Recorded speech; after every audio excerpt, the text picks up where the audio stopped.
Bonsoir, Achille Kamana. Bonsoir Anissé. Merci beaucoup d'être présent. Je t'en prie, merci pour ton invitation. On a pensé, toi et moi, qu'il fallait qu'on fasse une émission spéciale consacrée aux événements tragiques qui ont secoué le Rwanda en 1994. Le 6 avril 1994, en effet, comme beaucoup s'en souviennent, l'avion qui transportait le président Habyarimana et sa suite et le président du Burundi, Cyprien Ntaryamira et sa suite, l'avion a été abattu au-dessus de l'aéroport de Kanombe à Kigali et il n'y a eu aucun survivant.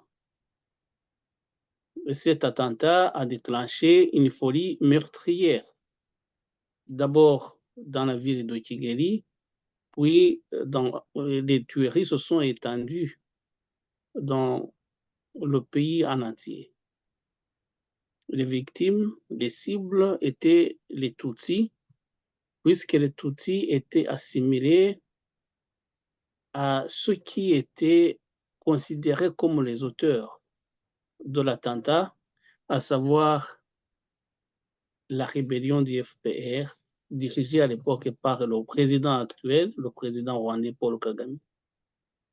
Mais avant d'entrer dans tous ces détails, je voudrais d'abord, Achille Kamana, si tu le permets, qu'on prenne un petit moment, une minute, pour nous recueillir, pour avoir une pensée à toutes les victimes, à tous ceux qui ont été tués au cours de ces événements. Et je pense que beaucoup ne savaient même pas ce qu'était la politique.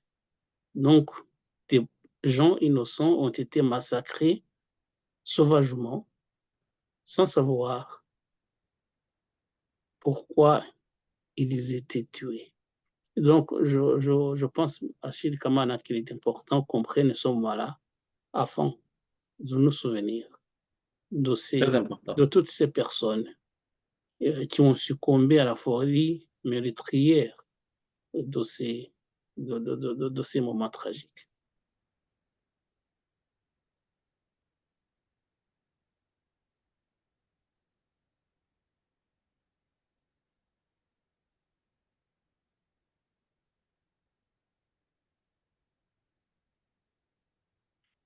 Merci beaucoup, Achille Kamana. Maintenant, on peut commencer l'émission. Achille Kamana, tu étais à Kigali en 1994, le 6 avril. Oui, Si on te posait la question, qu'est-ce qui te reste dans la mémoire? Comment est-ce que tu as vécu ces moments-là? Euh, Refais-nous revivre les moments que tu as vécu à l'époque. merci Anissé encore une fois de m'avoir convié à cette émission. Euh, Ce n'est pas une émission que nous allons réaliser ou actualiser par plaisir, hein. On aurait aimé parler d'autres choses qui font partie de la logique de l'émancipation de nos peuples. Mais on réalise cette émission justement par le devoir de mémoire, par le devoir aussi de faire en sorte que la vérité soit connue et surtout que ce drame ne se répète plus jamais au Rwanda et même dans la sous-région des Grands Lacs parce que les conséquences de ce drame ont dépassé les frontières du Rwanda. Et donc, comme tu viens de le nommer, le 6 avril, j'étais au Rwanda. J'habitais à Remera, dans le secteur Bibale, qui est connu en ce moment comme le quartier de Kimirongo. Notre domicile faisait face directement à l'aéroport Grégoire Kayibanda, qui est en ce moment l'aéroport international de Kigali. Et le moment venu, je donnerai plus de détails, mais j'ai vu l'avion exploser parce que il était 20h30, j'étais assis avec mon père sur le balcon et puis on a vu cette explosion énorme. Et donc par la suite, j'étais encore jeune, hein, donc les heures du coucher sont arrivées, je suis allé dormir, mais le lendemain matin, justement, je me suis réveillé sous le bruit des balles, des bombes, et puis c'était le chaos total. Et mon père m'a informé de qu'est-ce qui s'est passé. Par la suite, on a assisté justement malheureusement, à ce drame qui a emporté euh, des millions de personnes. Euh, j'ai vu une folie, une hystérie, l'indignité, clairement, l'indignité humaine s'est installée dans notre société et c'était le chaos total. Euh, j'ai échappé personnellement à plusieurs reprises à des tentatives de meurtre qui étaient déjà dessinées.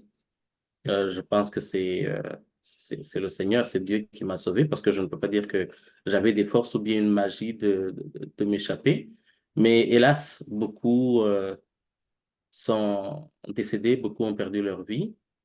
Puis par la suite, justement, c'est les combats armés entre les rebelles du FPR et Montagny, donc l'armée patriotique rwandaise, contre les forces armées rwandaises, plus cette guerre civile qui était justement symbolisée ou caractérisée par ce drame, justement, un drame, euh, un drame globalement qui a atteint tous les Rwandais, un drame qui comprend le génocide perpétré contre les Tutsis, parce que les Tutsis ont été assassinés, ils ont été ciblés.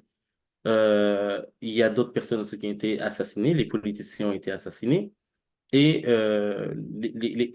les Hutus qui ne voulaient pas participer à ces massacres ont été assassinés, les Hutus qui faisaient partie de l'opposition ont été assassinés, et donc c'était le chaos, et je remercie le Seigneur d'avoir survécu, et je remercie aussi le Seigneur de m'avoir donné cette force de militer et de faire en sorte que ce drame ne se répète plus. Globalement, c'est ce que je pourrais dire par rapport Ah, à ce que j'ai merci vécu. beaucoup, Achille Kamana, de nous partager justement ce vécu tragique hein, qui nous refait revivre justement les moments de notre histoire, de l'histoire du pays, que beaucoup espèrent oublier un jour, mais on ne peut pas oublier comme cela.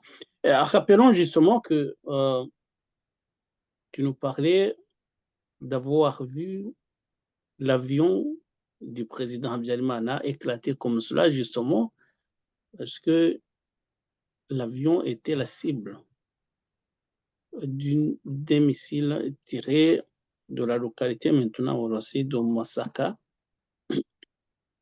On pense que, la localité, que le missile était tiré par des soldats du FPR, même si juridiquement, ça n'a pas encore été établi, mais on pense que ça a été tiré par la rébellion du FPR. Mais rappelons justement que l'avion en question, le président Habyarimana, son homologue du Burundi, venait d'une mission de paix en Tanzanie, à Dar es Salaam, où ils avaient justement discuté de la paix en général et aussi la mise en pratique des accords de paix d'Arusha. Donc, c'était une question de mettre en place, de mettre en pratique des accords de paix d'Arusha, euh, de faire vivre le vivre ensemble qui était failli au Rwanda.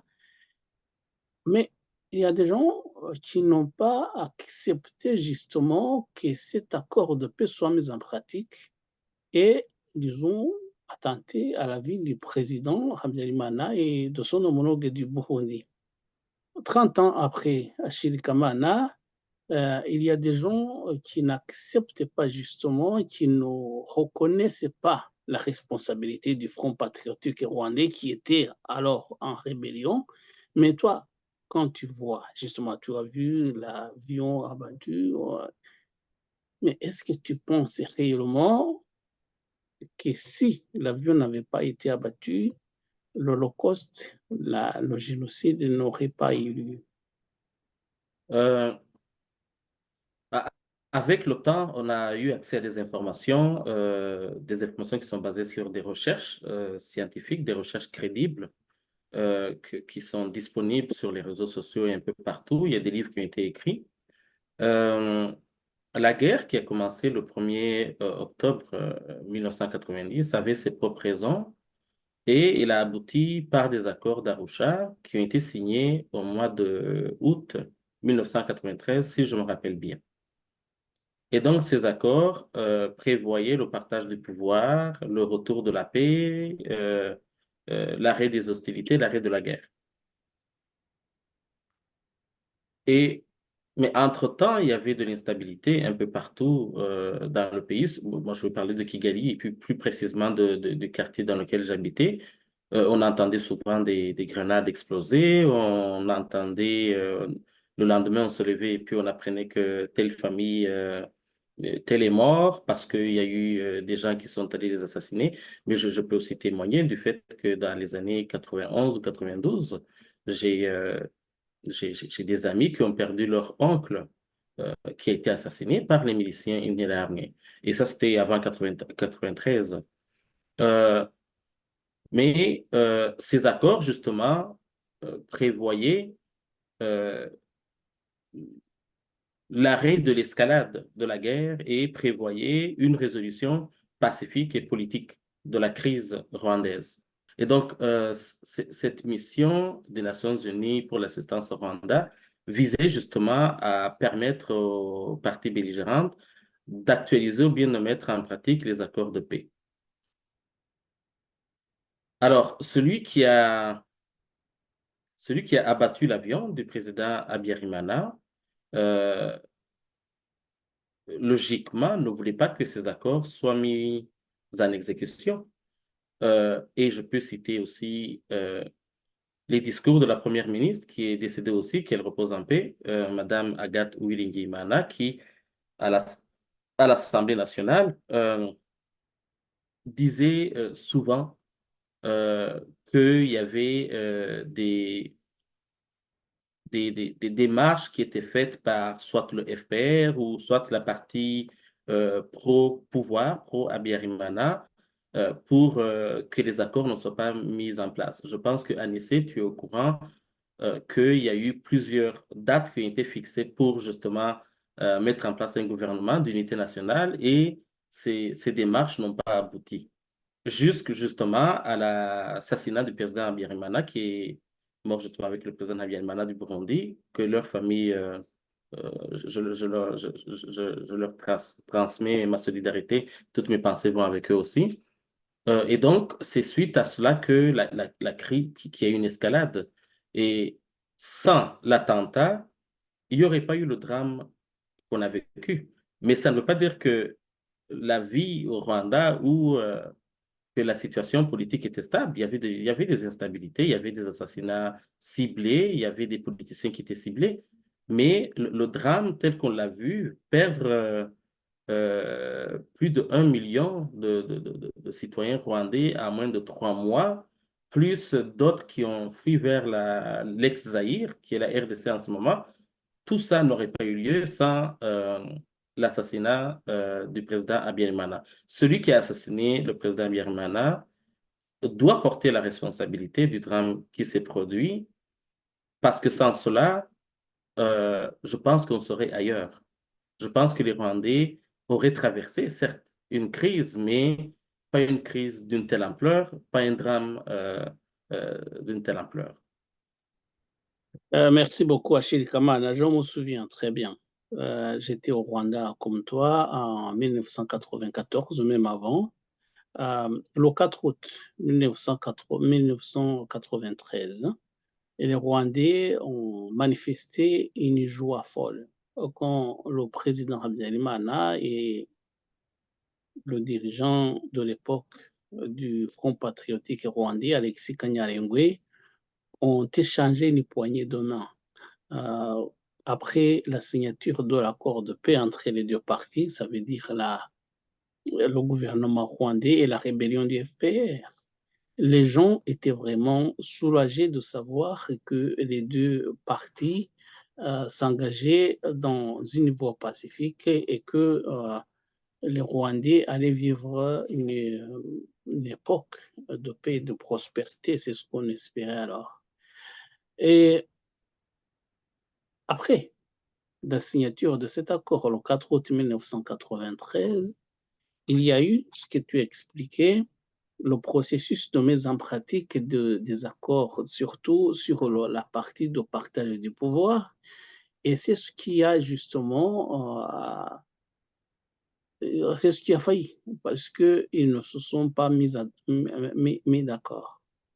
Mais le président Kagame lui-même, dernièrement, lors de l'émission, il a reconnu lui-même qu'au cours de cette période où il avait signé l'accord de paix, la période entre l'accord de paix et l'assassinat du président Bielmana, il s'était préparé.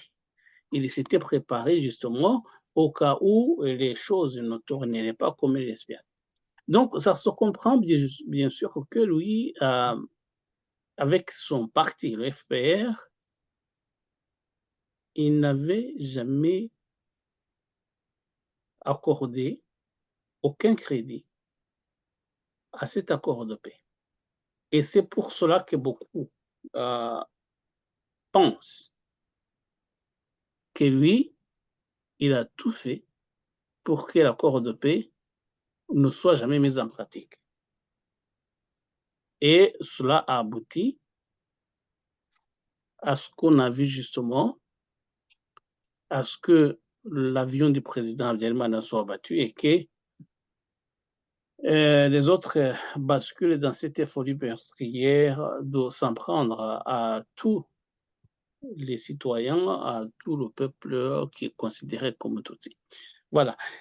Donc, j'abondais dans ton sens, Achille, mais je voudrais justement poser la question qui consiste à savoir si pour toi, Achille, comme politicien, tu penses que le président Kagame doit être considéré comme responsable de ce qui s'est passé.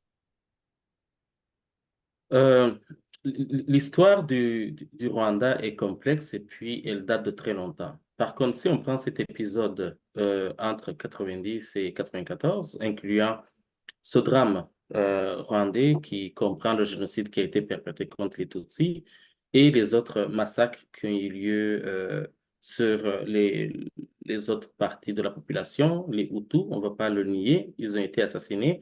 Il y a beaucoup de Hutus qui ont été assassinés parce qu'ils étaient des Hutus. La justice ne s'est pas encore penchée là-dessus pour nous indiquer ou nous dire de quel genre de crime il s'agit. Ce sont des crimes de guerre ou génocide ou quoi que ce soit.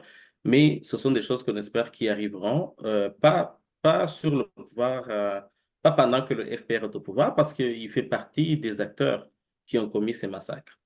Et donc, je crois fortement que Kagame est responsable du drame qui a eu lieu en 94 parce que sa soif du pouvoir, sa volonté d'atteindre le pouvoir par n'importe quelle voie, a causé justement le massacre de milliers de personnes innocentes. On va parler de millions d'ailleurs. Par ailleurs, je vais appuyer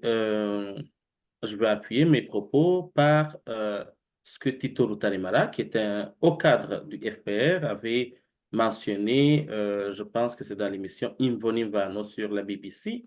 Il avait dit, notre objectif n'était pas de sauver les Tutsis, notre objectif était de prendre le pouvoir.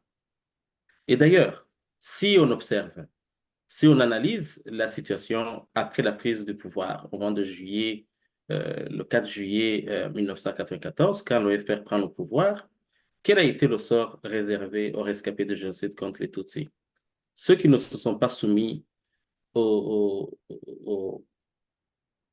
démarches ou à la volonté belliqueuse, volonté euh, de, de, de soumettre la population rwandaise à une oppression, ceux qui n'ont pas voulu travailler de mèche avec Kagame ont été assassinés. Il y a eu des hauts cadres du FPR qui ont été assassinés, il y a eu des militaires du FPR qui ont été assassinés, de l'APR, il y a eu des politiciens qui ont été assassinés. Et donc, il y a eu des militants de l'opposition qui ont été assassinés. Il y a eu des militants des droits de l'homme qui ont été assassinés. Et donc, clairement, ce qui s'est passé le 6 avril 1994 préparait le terrain pour que Kagame prenne le pouvoir et surtout qu'il s'accapare du pouvoir tout seul dans, dans le but d'atteindre plusieurs autres objectifs qui étaient cachés, dont justement la guerre au Congo et dont ce que nous voyons au Rwanda en ce moment, un pays qui est vraiment soumis à la terreur étatique et qui est soumis à une oppression sanguinaire. Et donc, oui, selon ces éléments et d'autres éléments qui ont été cités par plusieurs chercheurs, Paul Kagame doit porter la responsabilité de ce qui s'est passé après avoir déjà même sur l'assassinat du président Habyarimana. Donc, deux présidents ont été assassinés, aucune enquête n'a été faite jusqu'à présent. Et par la suite, il y a eu un drame sous silence, hein. Donc, il doit porter cette responsabilité sans aucun doute. On espère qu'un jour, la justice, euh, les lois, ou bien on espère en tout cas que le système judiciaire aura un jour la force qu'il se doit pour traduire les responsables euh, devant la cour et qu'ils expliquent aux Rwandais leur choix et qu'est-ce qui a fait qu'ils ont fait ce choix. Mais Paul Kagame est un acteur qu'on ne peut pas mettre de côté dans ce drame qui a emporté des millions de vies innocentes, des millions de vies rwandaises et de la sous-région. En espérant justement que ce moment ait lieu, le moment de justice où les gens devront savoir la responsabilité des uns et des autres et surtout la responsabilité de Paul Kagame, qui était, comme tu le rappelais à juste titre, le responsable de la rébellion du FPR à l'époque, qui vraisemblablement est à la base de l'assassinat du président Habyarimana et du président burundais Cyprien Ntaryamira. Et justement, Achille Kamana, tu as vu, je ne sais pas si je peux dire que c'est de la justice, mais il y a eu une justice qui s'est mise en place. La justice internationale, on a créé le tribunal pénal international d'Arusha qui s'est penché sur la responsabilité des uns et des autres euh, des uns et des autres dans cette folie du génocide rwandais. La résolution des Nations Unies qui mettait en place le tribunal en question avait parlé de, du génocide, en fait, des massacres du point de vue général du Rwanda, mais le tribunal ne s'est penché que sur la responsabilité de ceux qui ont commis le génocide, de ceux qui ont participé au massacre des Tutsis, oubliant au passage les massacres commis par le FPR. Si on veut aller dans ce sens-là à Chilikamana, est-ce que le fait d'occulter une partie de la justice peut nous aider à aller dans le sens de la réconciliation que nous espérons? Merci pour cette question. Je pense qu'il faudra plusieurs émissions pour expliquer clairement le contexte de ce qui s'est passé. Mais je voudrais juste rappeler que le tribunal pénal international, le TPIR, qui a été mis en place justement pour traduire les responsables des massacres en général qui ont été commis sur la population rwandaise, a subi des pressions de la part du FPR. On parle du cas de la procureure Carla Del Ponte. Cela est documenté par plusieurs chercheurs. Je pense que Charles Onana en a parlé, je pense que Carla Del Ponte elle-même en a parlé, et puis il y a d'autres personnes qui en ont parlé.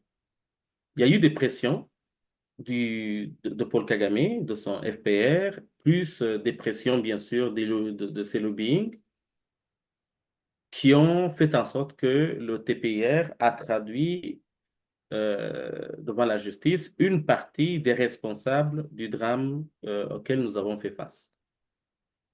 Et donc, ça a été une justice instrumentalisée. Et puis, même ce qui s'est passé à l'intérieur du pays, les mécanismes qui ont été mis en place sur le plan judiciaire pour traduire les responsables ont été des mécanismes qui ont été mis en place par le FPR lui-même et le FPR qui fait partie des acteurs, justement, tels que je l'ai nommé, de ceux qui ont provoqué et participé sur une grande échelle à ces massacres.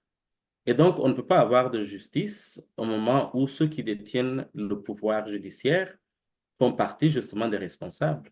On ne peut pas avoir de justice si la vérité est cachée. Le FPR veut que nous retenions que le drame rwandais soit symbolisé uniquement par le génocide qui a été perpétré contre les Tutsis. Et c'est pour ça que nous disons que le Paul Kagame et son FPR instrumentalisent cette question du génocide. Le génocide est devenu une arme, c'est devenu un outil politique de Paul Kagame pour taire ceux qui ne sont pas d'accord avec lui, pour taire son opposition et puis pour taire toute personne qui se dresse sur son chemin.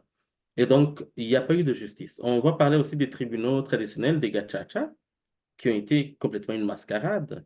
Et je vais aussi citer le fait que chaque année, euh, on doit traduire certaines personnes devant la justice parce qu'ils ont commis le génocide. Ça fait 30 ans, on traduit toujours ces personnes.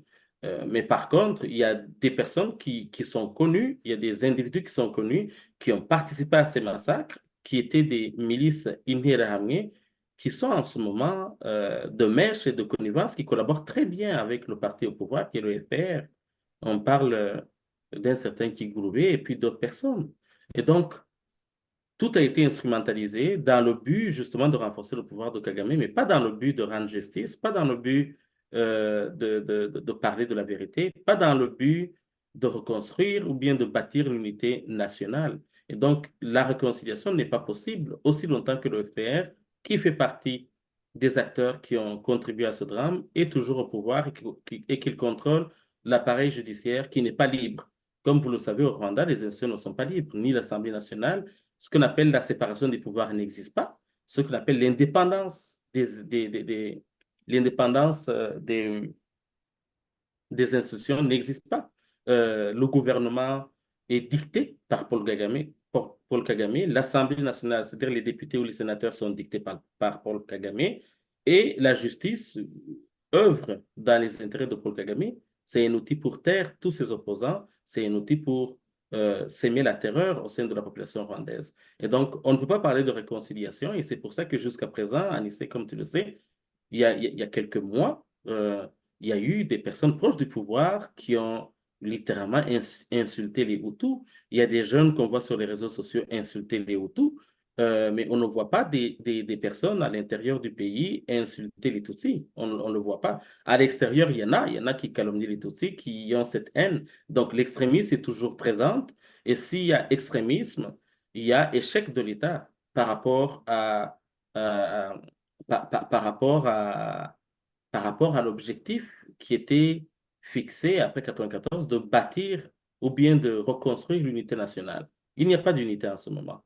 Donc, pour répondre à ta question, la réconciliation n'est pas possible et ne sera pas possible aussi longtemps que le père est au pouvoir.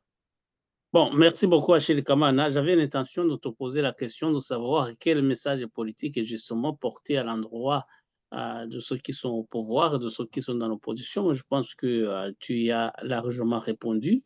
À la place, justement, je vais te demander, Achille Kamana, j'espère que ce ne sera pas une question délicate pour toi. Je vais te demander de porter un message, hein, non pas à ceux qui ont euh, participé au génocide contre les Tutsis, mais un message aux victimes du génocide contre les Tutsis, ceux qui ont subi justement cette barbarie-là, ceux qui ont perdu des leurs. Parce que pour ceux qui ont la responsabilité de ces massacres-là, je pense que tu y as largement répondu. Je vais simplement te demander de dire, de porter un message à ceux-là même qui ont perdu les leurs, donc ce que nous appelons communément les rescapés du génocide. Merci. premièrement, je vais souhaiter encore une fois un repos éternel à toutes les personnes qui ont perdu leur vie. Ces personnes étaient des amis, des membres de la famille, des connaissances et puis des citoyennes, des citoyens rwandais qui n'auraient pas dû faire face à ces massacres. Deuxièmement, j'affiche ou j'annonce ma solidarité et toutes mes pensées aux rescapés du génocide contre les Tutsis et même à toute la population rwandaise rescapée de ce drame qui a touché tout le monde. Euh, je vais aussi lancer un message à la population rwandaise. Tout ce qui a été fait, tout ce que nous avons subi était la cause du fait que l'état de droit n'existait pas au Rwanda. Il n'existe toujours pas.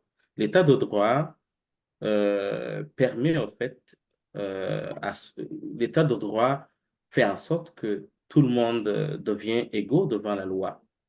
Aussi longtemps qu'il y aura des gens qui se croient supérieurs aux autres, on fera toujours face au drame ou à des drames, que ce soit au Rwanda ou ailleurs. Cette question du droit doit être au centre de notre lutte, elle doit être au centre de notre militantisme. Donc, l'état de droit doit exister, les Rwandais doivent être égaux devant la loi et je pense que c'est un combat qui nous concerne tous, que nous soyons pro-FPR ou contre le FPR, peu importe, quand le droit n'est pas respecté, d'un côté ou de l'autre, il y aura toujours des victimes. Et donc, il faudrait qu'on brise ce cycle et qu'on dirige notre lutte vraiment vers le sens de l'état de droit, du respect du droit et du respect des droits humains en général. C'est le message que je pourrais donner à Nissé en te remerciant encore une fois de m'avoir invité. Merci encore une fois, Achille Kabana. Je pense qu'on est à la fin de l'émission. Mais tu as vu justement à Kigali maintenant, il y a beaucoup de gens qui sont là-bas. Je voyais hier, il y a eu des gens de la société civile, notamment des avocats, des organisations de la société civile, mais également des politiciens qui se sont précipités à Kigali pour commémorer le génocide contre les Tutsis, et je les comprends. Mais ils n'ont pas les informations que toi, Achille Kamana, tu as pour ce qui est euh, de ce qui s'est réellement passé. Parce que on voit les gens qui ont perdu les leurs, comme on vient justement de dire, on se solidarise, hein, on sympathise avec les gens qui ont perdu les leurs. Mais les gens qui sont à Kigali, notamment ceux qui viennent de l'étranger, ne savent pas ce qui est la réalité. Et je voudrais, à Achille Kamana, et ce sera le mot de la fin, que tu leur dises comment ils doivent se comporter et les informations qu'ils doivent avoir. Je pense que c'est une question qui est délicate et assez complexe.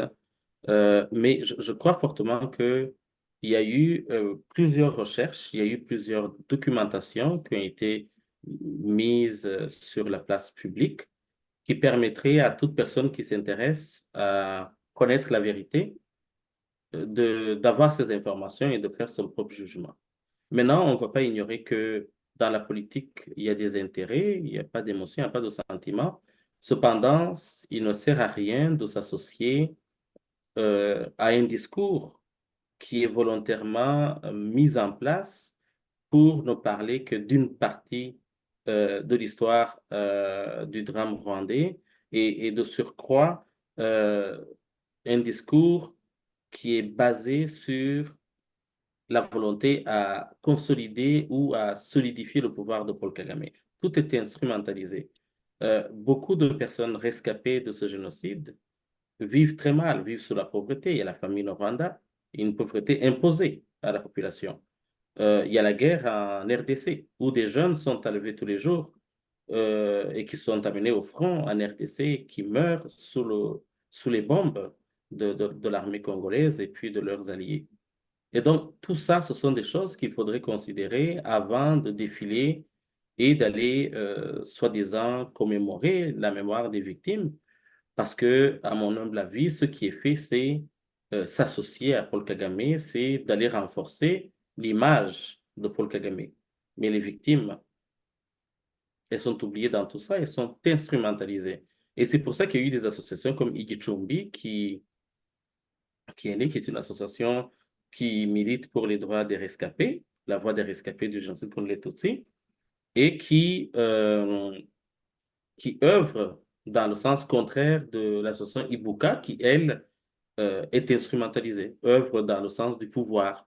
Euh, et donc, je pense que ces personnes ont le devoir, ont la responsabilité de se documenter, de chercher l'information, mais de surcroît, de se rappeler que les partenariats, euh, les, les, les, les collaborations se font avec le peuple rwandais et non avec un seul individu et son pouvoir. Parce que ce pouvoir ou cet individu, un jour, ils partiront, mais les Rwandais vont toujours rester.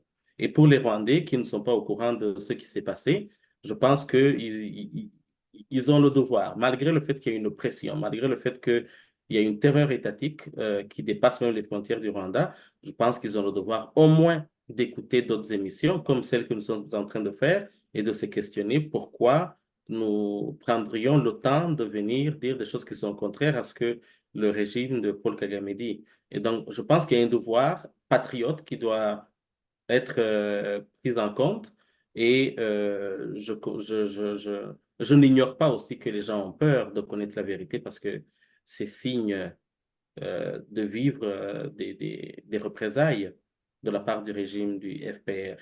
Et donc, c'est pour ça que j'ai parlé de complexité de la question, parce que justement, la situation est très complexe. Mais la vérité est là. Écoutez les témoignages, écoutez tous les Rwandais et faites-vous votre propre idée de ce qui s'est passé.